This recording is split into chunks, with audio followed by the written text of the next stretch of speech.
조선 후기에 노예 한 편이 정말 어마어마한 권력을 무너뜨린 사건이 있었습니다.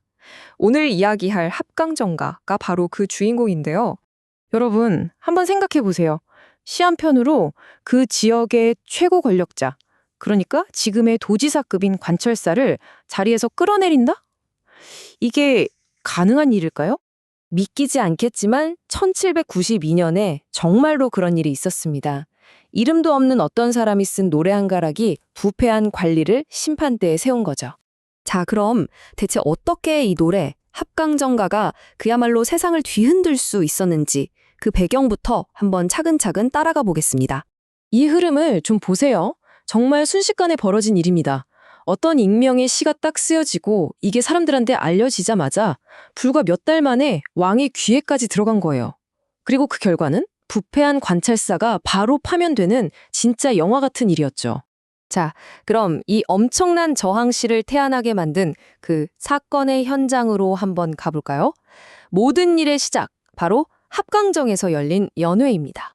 시의 첫 구절이 정말 강렬합니다. 먼저 지배층의 시선에서 이 연회를 딱 보여줘요.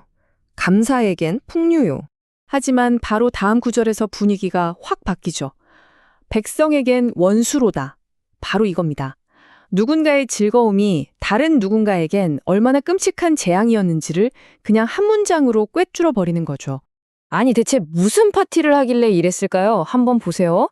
뱃놀이 하겠다고 한 달 동안 강을 돌로 막고요. 없던 길을 만들려고 산을 뚫고 심지어는 조상님들 묘까지 파헤쳐서 땅을 구릅니다.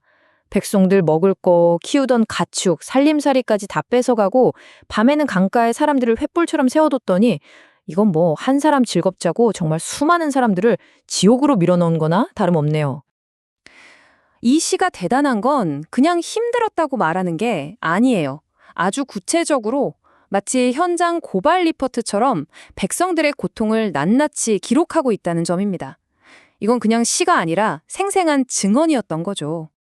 이 비교를 한번 보세요. 기가 막힙니다. 한쪽에서는 온갖 맛있는 음식에 뇌물이 오가는 화려한 잔치가 벌어지고 있는데 바로 그 옆에서는 사람들이 채찍에 맞으면서 강제 노동을 하고 닭이랑 개까지 다 뺏겨서 텅 빈 부엌에서 울고 있었던 거예요. 이 말도 안 되는 불평등? 이게 바로 시가 터뜨리려는 분노의 핵심입니다.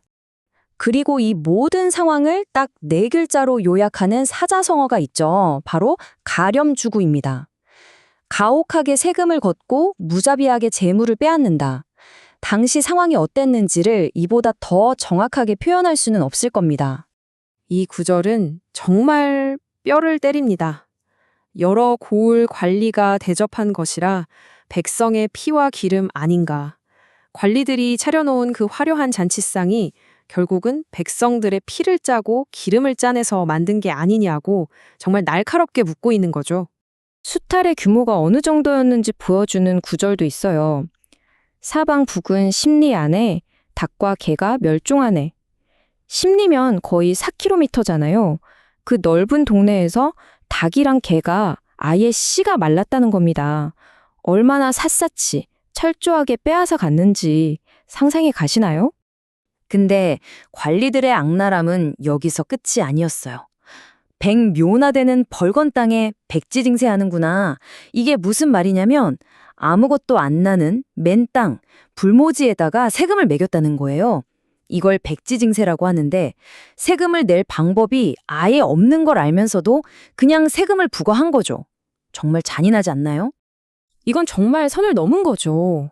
관리들의 만행이 산 사람들의 살을 망가뜨린 걸 넘어서 죽은 사람들의 안식까지, 그 영혼까지 짓밟았다는 걸 보여줍니다. 울부짖는 저 귀신아, 민가 무덤 옮겼구나. 조상 묘를 파헤친다는 게 당시 사람들에게는 얼마나 큰 충격이고 상처였을지 그 원혼의 울음소리로 표현하고 있는 겁니다. 자, 그런데 이 시는 그냥 불평만 늘어놓고 끝나지 않아요. 이 끔찍한 현실을 고발하는 걸 넘어서서 정의를 향한 아주 절박한 외침으로 나아갑니다. 이 부조리한 상황을 딱 한 문장으로 정리하죠. 한 사람의 호사가 몇 사람의 난리되고, 맞습니다. 한 사람의 사치스러운 놀이가 수많은 사람들에게는 전쟁 같은 재앙이 된다는 거죠. 그래서 백성들이 처한 현실이 어땠냐? 집과 논밭 다 팔고서 어디로 가잔 말인고. 모든 걸 다 뺏기고 삶의 터전마저 잃어버린 사람들은 이제 갈 곳이 없어진 거예요. 길거리로 나앉게 된 거죠. 하지만 여기서 정말 중요한 포인트가 있습니다. 이 시를 쓴 사람은 희망을 완전히 놓지는 않았어요. 부패한 지방 관리들한테는 완전히 절망했지만 그래도 우리 임금님, 정조 임금님은 어진 분이니까 이 사실을 알기만 한다면 밝은 촛불이 되어서 우리의 고통을 비춰줄 거라고 그 마지막 믿음의 끈을 놓지 않았던 겁니다. 근데 여기서 끝이 아니에요. 시는 그냥 기도만 하고 끝나는 게 아니라 마지막에 아주 강력한 경고, 도전을 던집니다. 이 부분은 당시에 침묵하고 있던 지식인들 전체의 양심을 향해 던지는 질문 같아요. 53주 시양 예양에 의로운 선비 하나 없단 말인가? 전라도 53개 고을, 이 넓은 땅에 이렇게 눈앞에서 불의가 벌어지고 있는데 이걸 보고도 들고 일어나는 의로운 선비가 어떻게 단 한 명도 없을 수가 있냐 이겁니다. 정말 통렬한 비판이죠. 그리고 누군가는 이 질문에 행동으로 답했습니다. 이 시를 그냥 개인적인 한탄으로 놔두지 않고 수도 한복판, 지금의 남대문인 숭례문에 떡하니 내걸어버린 거죠. 이걸로 이 사건은 이제 공공연한 사회적 스캔들이 된 겁니다. 바로 그 용감한 행동 덕분에 이 백성의 목소리는 부패한 관리들이 쳐놓은 벽을 뚫고 마침내 나라의 최고 권력자, 임금의 귀에까지 닿게 됩니다. 이야기는 그렇게 클라이맥스로 치닫는 거죠. 자, 200여 년 전의 이 이야기가 오늘을 사는 우리에게도 참 많은 생각을 하게 만듭니다. 이 부조리한 현실에 맞섰던 단 하나의 목소리, 한 편의 글이 가진 진짜 힘은 과연 무엇일까요? 여러분은 어떻게 생각하시나요?